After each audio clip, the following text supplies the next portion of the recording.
that accident was very instrumental in getting me to the point of feeling comfortable with, now I can start really messing with the car because it's not perfect anymore and there's nothing I can do about it.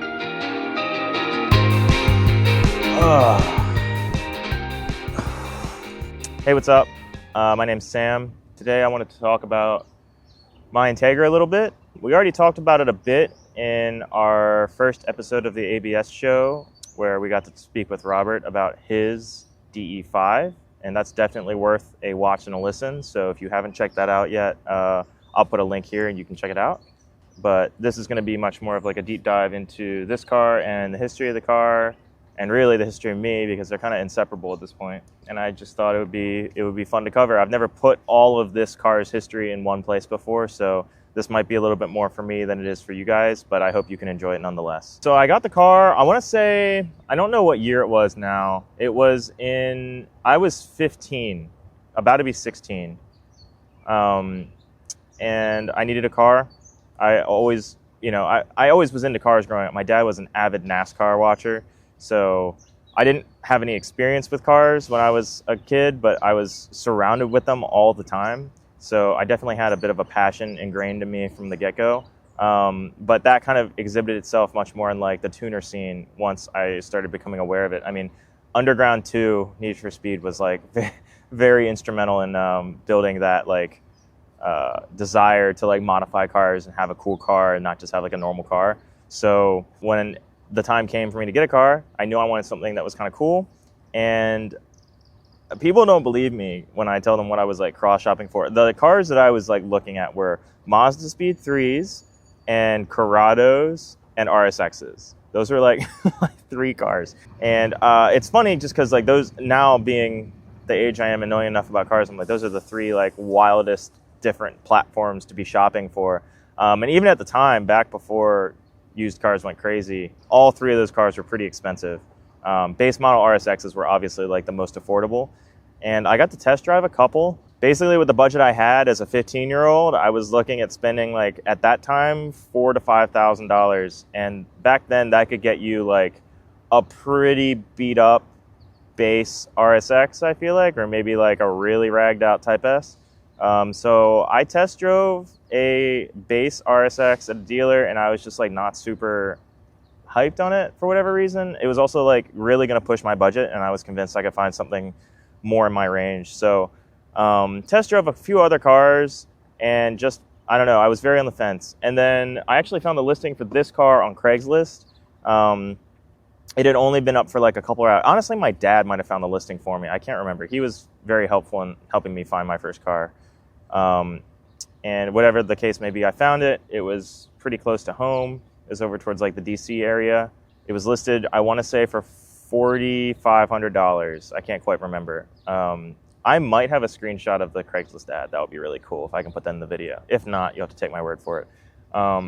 So we scheduled a meetup. We went and looked at it. The guy was really nice. And the funny thing is that since then, Chris, who was the previous owner of the car, and I have actually become really good friends. He DJ'd my wedding. So there was a cool story that goes along with that. But regardless, met Chris, got to get some look around at the car. I really liked it. He knew a lot about the car because he had it in his family for a really long time. I think they were second owners. The first owner only had it for a very short period of time, and then it was in his family for a long time. It was already somewhat modified. It had most of what the kit it has now, it actually had at the time. It was lowered on iBox springs. It had some like Motegi wheels, I think. It had big wheels. It had 17s on it. A few other items in the interior. But yeah, there was a few things. It was enough for like 15-year-old me to get very excited about the prospect of having like a somewhat modified car. It had an exhaust on it. But it was a 4-speed automatic. So at the time, that didn't bother me. And that very quickly started bothering me. And that'll be down the road. But so we test drove it. I really liked it. It needed, I feel like he was about to have the timing belt and water pump done or something. And so it was going to go into the shop for like 3 days. We agreed on a price, and it might have even been $4K flat. I can't remember. It's laughable now in 2025, the amount of money I spent on the car then. But so agreed to buy it, and he was like, okay, give me a couple days to get it. I think it was inspection and a timing belt maybe. and then I would go pick it up. And so in the amount of time that happened, I think it got towed to the shop it was getting serviced at, and they broke it had the original Wings West front lip that matched the side skirts, but the front lip was fiberglass, and when it backed off the truck, it cracked the front lip. So that was really disappointing to me as like a prospective buyer in my first car. But he was really great. He was like, just go pick out a front lip you like and send me the link and I'll buy it and I'll put it on the car for you. So when you pick it up, it has a lip. And again, as a 15-year-old, that was like, yes, I got a car with a front lip on it. So this was actually the lip that I picked out, and it was black at the time. Last year we paint matched it, but it was black for a long time. And yeah, sent it out, picked up the car, and then the story really begins with me and the Integra. It just started kind of with the basic mods that I feel like most people and most kids start with, like I ended up going a different direction for wheels. I really liked rotos at the time, so I got Slipstreams, and I've had like 4 or 5 cars on Slipstreams, and hate it if you want it. I like those wheels. I think they're cool. But yeah, so I did wheels. I got coilovers. I got Yonaka coilovers pretty early on, so I could make the car lower, and so that the ride was a little bit better because the OEM shocks were pretty old.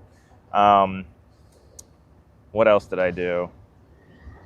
Some basic maintenance, learn how to do the oil on it, a few interior pieces, like, you know, all the kid stuff, the fun stuff. And then it just became my daily car. I was going to community college at the time. I had a girlfriend, I was skating a lot, and this was just the car I drove everywhere. And it was great because it was a 90s Honda and it was an automatic. So it got like 38 miles to the gallon. And at the time, it still had its full interior. So it was still comfy to ride in. And it was just like, even in, whatever year that was, the mid to late 2010s, it was still a cool car because Integras, I feel like, have always had like a good reputation. Now more than ever because they're so rare, but back then when they weren't so rare, you know, huge tuner culture around them. I was definitely at the bottom of the barrel though, being like automatic, being a kid and doing dumb kid mods, you know, like stickers and whatever else. The one thing it had going for it was that it is still OEM Thunder Gray Metallic, which is, I want to say, the 3rd rarest color. I think it was only a like request color. Like if you were ordering a spec Integra, you could ask for that color, but I don't know if they really mass produce them in that color much. Obviously, the violet is the rarest, and then I think right behind that might be the supersonic blue or whatever. Those are both really rare, but either way, it was cool to have a rare colored car. And actually, that also has a lot to do with why it was automatic. I think I've seen like 4 or 5 other Thunder Gray cars, and they've all been 4-speed. So I don't know, might have only been for 4 speeds. That would be weird, but I don't know. Either way, cool to have. And yeah, I started driving it, and I want to say it had been maybe as much as 2 years, maybe a little less, before I had an incident. And the first one, this was literally in a week from each other. The first incident was I was driving home from like a summer camp or something, and one of my buddies actually like sideswiped me. So like he was in a Yukon XL, like a huge white SUV, and I pulled onto, like I was pulling into a right driveway, and everyone else got on the shoulder to pull right in, and I didn't. I was just gonna, because you don't have to get on the shoulder there. I was just gonna take the turn wide because it was kind of low and the driveway was steep, and he thought I was just gonna go past the house. So he got on the shoulder and went to turn in, and we basically just like hit each other, and his wheel clipped this whole fender. So like this fender got messed up, and my mirror got scuffed. Most of that came out in like a buff, but the fender had to get repaired and repainted. So I was literally scheduling the fender to get repainted when literally, I want to say like almost a week to the day later, I was driving home from the skate park with my buddy. And for those of you who know Maryland area, 50 in Annapolis is like a nightmare once it's rush hour time. So I was over the bridge by the Annapolis Mall, sitting on the right lane because I was on 97 and a tanker had tipped over and blocked all 4 lanes. So they rerouted everyone over to 50 to loop around and then go back roads home. And I was sitting on the bridge, the sun was right in my eyes, and everyone kind of came to an abrupt stop. and it was so bright I couldn't even see my rearview mirror until I just saw like headlights out of nowhere block the sun, and then a Tundra hit me in the back rear quarter like going 30 miles an hour, and I was stopped. It broke my driver's seat, which at the time the car came with these like APC really shitty like eBay seats, so it broke the seat. I got a back injury, probably had a concussion from it, and it totaled the car for insurance purposes. So that was obviously a really big issue for me, being that it was my only car, being that I was still a teenager, being that I was still working, I had a job and I was going to college. So like, and it was my first big car accident. Since then I've had many more car accidents, so I'm not worried about them anymore. But yeah, it was pretty life shattering for me at the time. Yeah, so I mean, I'm gonna put photos of the car up. It was pretty bad. The frame got pushed a little bit. Luckily, the impact was very like straight on, so a lot of it was just able to get yanked out the back with like, I think we literally chained the car to a tree and yanked it that way, and it got straight, or straight enough. So at the time, I was really good friends with this guy who worked for Toyota in their repair side of their business. And so he was able to actually like get me in the back door with Toyota. And he doesn't work there anymore, so I can say this on camera and not get in trouble, or not get him in trouble. But he basically took my car from me. Well, with insurance, it was totaled out, and I think they paid me like $2,000 for the car, or I got $2,000 and I bought the car back or something. So with the money I got, I told him I would give him $1,000 of it to fix it. And I mean, now again, today, that's laughable for the amount of damage that the car had and the amount of paint it needed and body work. But he was my buddy and he hooked me up. So shout out James. I never forgot. And yeah, so I gave him $1,000 of it, and I used the other $1,000 to go buy an Accord to replace this as a daily while I was getting it fixed, because it was going to be a month or so. And in a month, I want to say, he would just pull the car in the shop after hours, work on it some, work on it some, work on it some. He was able to use most of the parts I already had. He repaired the bumper, he repaired the rear trim garnish. The quarter panel obviously couldn't get replaced, it was welded, so that got replaced and fixed. A lot of Bondo, a lot of filling, a lot of, he even redid all the seam sealer in the trunk that broke. I needed taillights, so that was when I got the all red taillights. I think they had the orange signals before. A lot of repair work. Needed a new wing, the wing broke. And after, it was probably more than a month, but I like to say a month. He gave the car back, and it has been that way since. And that was like a really big turning point for me in terms of like a car owner, because I went from being very worried about messing up the car to basically experiencing in my mind what was like worst case scenario, and then feeling like a rush of freedom to be like, okay, now I can start really messing with the car because it's not perfect anymore and there's nothing I can do about it. And that's just like also my personal like approach to things usually is like want perfection, want everything to be exactly the way it is and the way I've envisioned it. And becoming, as I go through life, more and more I'm realizing I have to let go of things and just like hope for the best and massage it that direction as much as I can, and just know that it won't ever be that probably. And if it is, it's a nice surprise. But that accident was very instrumental in getting me to the point of feeling comfortable with kind of, in a way, like starting to tear down the car and really get to know the way the car works, and start getting it to where it is now today. So I look back on that with much fonder memories than negative memories for sure. And then from there, the next big landmark I want to say, and it's nice because each one of these things that I'm talking about has someone attached to it.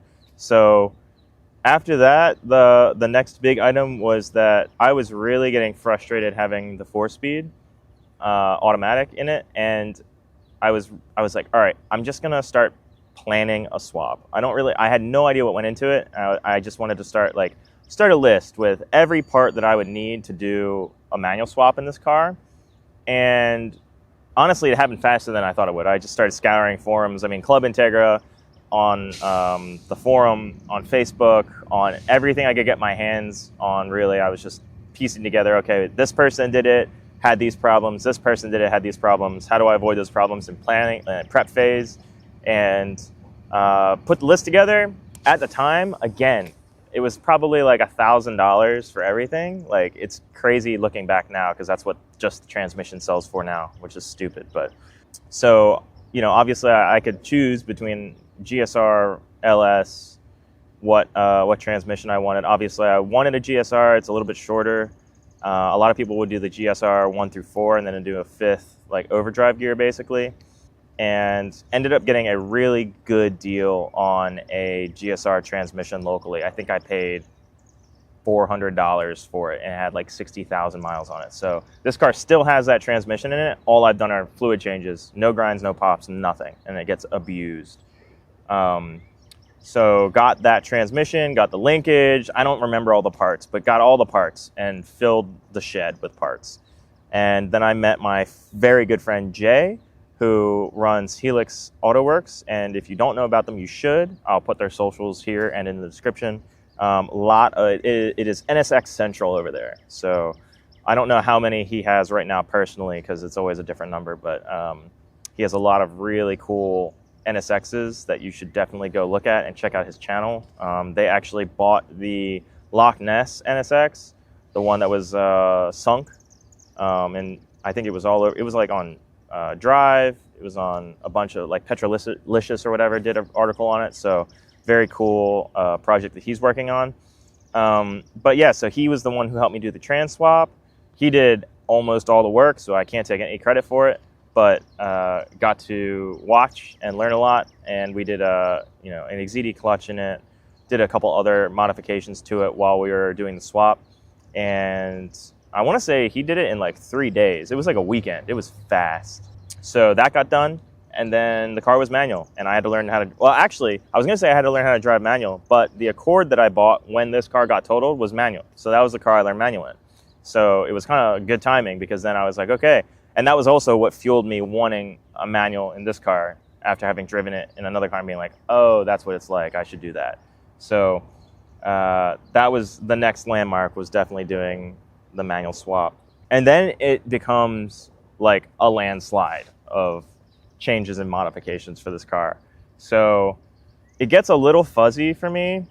I want to say the manual swap happened, and then it was just like, once I felt the potential of the car, I was like, all right, it's time to just go full bore into basically ruining the car for road use and making it just a back road autocross car. I think I may have done an autocross while it was automatic. And obviously that was a great learning experience in a lot of ways. But once it was manual, I started doing autocross locally. And that was, a great way to start learning the limits of the car. And I very quickly found the limits, because it drove horribly. It was, I have nothing but good things to say about Yonaka coilovers, as long as you're buying them for either, track use, knowing that they're not going to perform as well as real coilovers, or just street use and wanting your car low. I think that's a great application for them. They're very cheap, and they're better than a lot of the like max, max speeding rods. I don't even know. They didn't even exist back then. But like eBay coilovers, they're better than them. So I was like, sure. But I was like, okay, need coilovers, need a lot of suspension components. So over the course of the next probably year or two, the car got BC coilovers. It got Skunk 2 upper control arms in the front. It got Voodoo 13 toe arms in the rear. It got Function 7 lower control arms in the rear. It got solid motor mounts on everything I could put them on. I started pulling weight out, so that was when I think that was when I pulled the rear seats out. I got rid of the spare. A lot of the trim pieces in the trunk got taken out just because they look stupid now with it not having anything around it. I got the wheels. So I've had these TEs for a really long time. That was another thing. Everything on this car, people look at this car and they're like, especially now, they're like, oh my God, so much money in the car. It's like, well, yeah, theoretically. Again, these are parts that I paid for back in the 2010. So I want to say I spent $600 on these wheels, maybe. I think it was probably like $500 or $600 for the wheels, and they came with tires. They came with R888s that I sold for $250. So I paid $400 for TE37s. BC coilovers I got straight from them new, had them custom valved. I can't remember the numbers I asked for anymore, but they were way stiffer than the Yanakas were. I got the splitter, which was a Top One Motorsports splitter that came with mounts. I got the Ktuneds, which were Top One Motorsports. I don't think they're still around, but those were, new, so more expensive. What else? I have to look at the car to remember what I did. I got the replica Mugen wing. Oh, and then at the same time-ish, I got the Miracle X-Bar in the rear from a buddy, which I don't even know if I paid for it. He was a really good friend.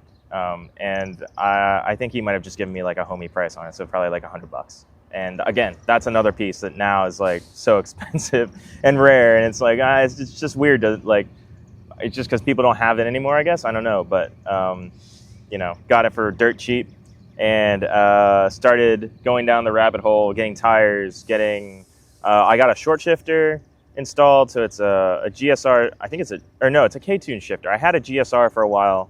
When I did the swap, and then I moved to a Ktuned short shifter. Did an exhaust. I think it was a Yanaka exhaust for it was a Yanaka exhaust for a long time, and I had that for. Honestly, I think I had that on there until like a year or two ago. It lasted forever. So again, no hate. And in my mind, exhaust is just a pipe. Like I will never pay thousands of dollars for an exhaust on a Honda, maybe on a Porsche. And then I'm trying to think what else. I did the steering wheel. I did a quick release on the steering wheel. Oh, and I bought Recaros. I got the Type R Recaros, which another thing that people are always like, oh my God, he's got the Recaros. I paid $600 for them off Facebook.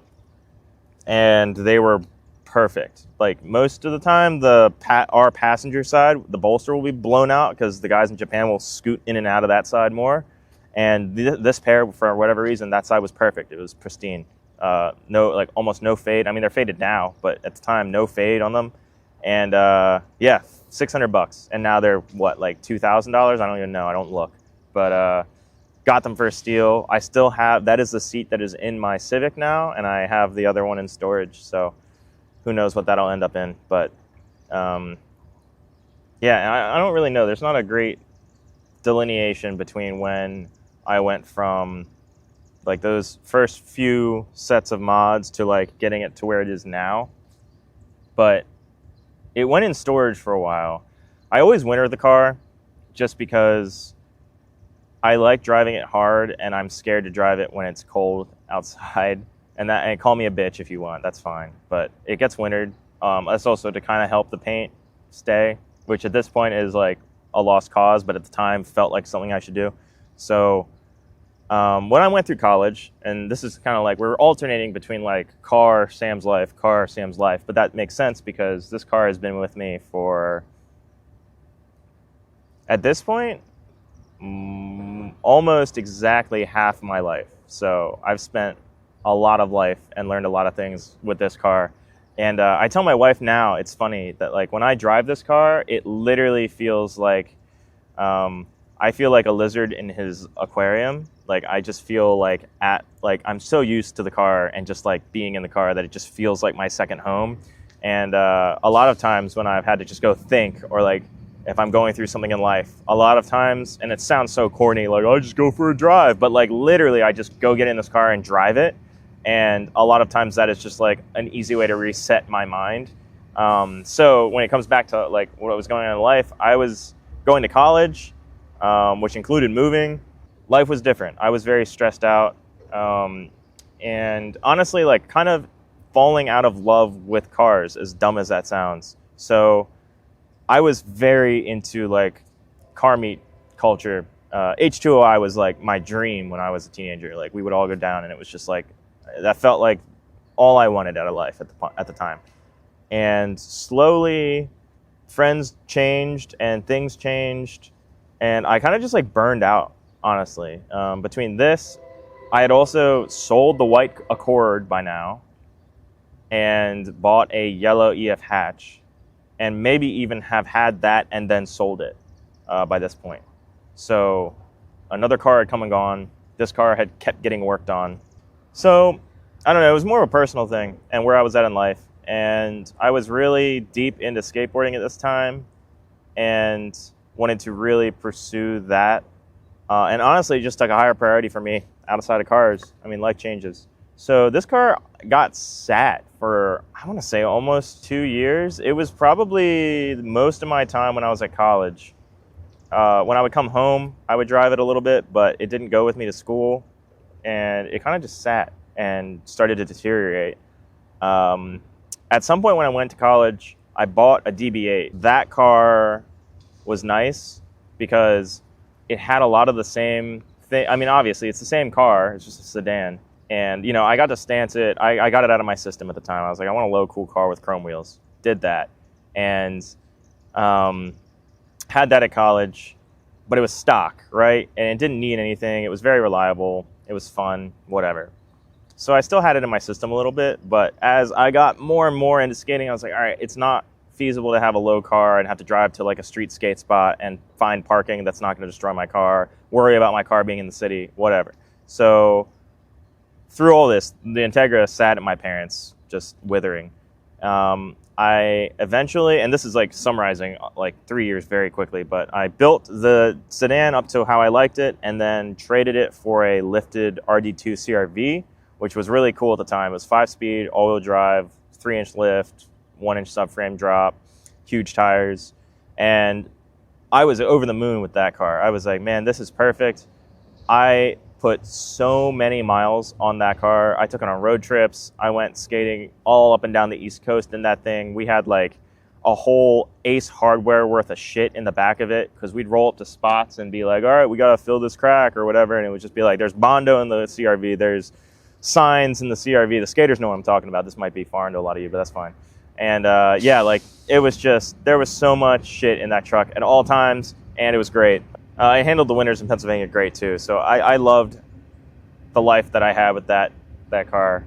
And near the end of it, I was like, okay, I had a few injuries and I was like, I had a lot of time on my hands and I started looking at cars again. And I was like, do I buy another car and start this all over? And I was like, I literally have one at my house that I can go do that with. So I kind of re-entered the car world with like this newfound invigoration for just like wanting to tinker with downtime I had. And that was when this car kind of went from being like a weekend car to being like basically just, I want it to be like a track ready car. And that was just like, again, another landslide of stuff. So it's just like everything got stripped. I was obsessed with finding any weight I could cut out of the car. So the sunroof got cut out. The the AC, all the AC components got torn out. The front and rear bumper supports got taken out and replaced with tubular ones. The list is literally, I had a list on my phone titled weight reduction in Integra, and it was just all these things that I wanted to get rid of. And the last thing I have on it is the ABS unit, which hasn't gotten taken out yet. But yeah, just a plethora of stuff. And then basically my mentality with the car went from being, okay, fun car, daily drivable car, whatever, like buy responsibly, to being like, I have had the car this long, I will never get rid of the car if I've had it this long. And now my mindset for price gauging is that I want the right part. I don't care how much it costs, because I'm no longer looking at it like, oh, this costs more than the car is going to be worth when I sell it. Like, there's no resale value in the car for me anymore. So it's just like, buy the part I want and don't worry about it. If I can find a good deal on the part, awesome. But I want that part, I get that part. So, and there's honestly too many parts to list. I mean, it got a carbon hood. That was more weight reduction with clasps. It had anything I could get to stiffen the rear up. So it has shock tower braces. It has a ASR subframe brace with the ASR rear sway bar. Tons and tons of parts that I was just getting parts. And honestly, that in a lot of ways made the car less drivable, less enjoyable to drive. I mean, I put a Brid Zeta 4 in it, fixed bucket seat, kind of miserable to get in and out of. It has a 6-point race quip harness, things that make the quality of life in the car not so awesome until I'm at the track or doing autocross, and then it's like perfect. So with my mentality changing, it also affected like how I was modifying the car, what pieces I was buying for the car, and how I was spending the money on the car. I was no longer really concerned with aesthetics. I was much more concerned with like, how do I get stuff that works and does makes the car do what I want it to do when I'm trying to get it to do stuff on the track or at autocross. And so, I mean, that influence is probably much more obvious now. You get to see the car the way it is now. You know, it's got over fenders, it has bigger tires than it needs, it's got a very aggressive alignment, all this other stuff that makes the car do what I want it to do. So that kind of, again, summarized a pretty large portion of time between me graduating from college and then getting a job and then working a job and, you know, pushing money into the car as I was also doing other projects, because then the EG happened. I sold the CRV, I bought the EG. The EG had its very short lifespan with me. And then I sold the CRV and the EG, or actually, I guess I had the EG and the CRV at the same time, because then I sold both of them to fund the Civic Si, which all of you know and love. So this car, its timeline has ran alongside and behind all these other projects that I talk about, and really taught me everything that I know now and need to know to do those other projects. So in yet another way, it's been a very important part of my life in learning how to work on cars and learning how to troubleshoot. And I mean, I did the timing belt a year ago, hadn't ever done the timing belt on this car myself, and with it not having any accessories, it took me like 2 hours flat. And that's nothing, that would have been a life-changing maintenance item to do when I was a teenager. Like, I would have not tried to go through that. And now it's like, and a lot of you guys are going to be like, oh, timing belts on B Series are easy. And I know that now, but as a younger kid, like, that was like, oh my God, a timing belt. Like, I don't want to break the motor. So, and now I get to look back on the life of this car that it's had with me, and it's obviously very sentimental, right? Because again, I've lived like half my life in the cockpit of this car. Like, anywhere I went, there was a good chance I was going in this car. So I have a lot of people to thank that helped me get the car to where it is, that have helped me learn a lot. I have the car to thank for helping me learn a lot. And someone told me pretty early on, the church I was going to, there was a guy there, and I remember him looking at me and going like, we had talked about the car, I was younger, I was talking about, oh yeah, it's my first car, and he was just like, never sell your first car. And that just like buried itself in my mind for whatever reason. And there have been a few times I've considered selling this car, and you can even ask my wife, she knows that like we could be, wherever, moving, needing to sell something for whatever, and like, this is just nothing I'll ever sell. I will die owning this car. And I also can't tell you how many people come up to me at meets or, track events or whatever, and they find out it's my first car, and they're like, oh, all you guys on TikTok and Instagram with the 92 GSR, saying in comments like, oh, I had one of those. Oh, I missed that car. Oh, I wish I still had mine. It was the first car I had. And I just hear that so much that I'm like, I have my first car. I'll just not get rid of it. It's as simple as that. So I didn't.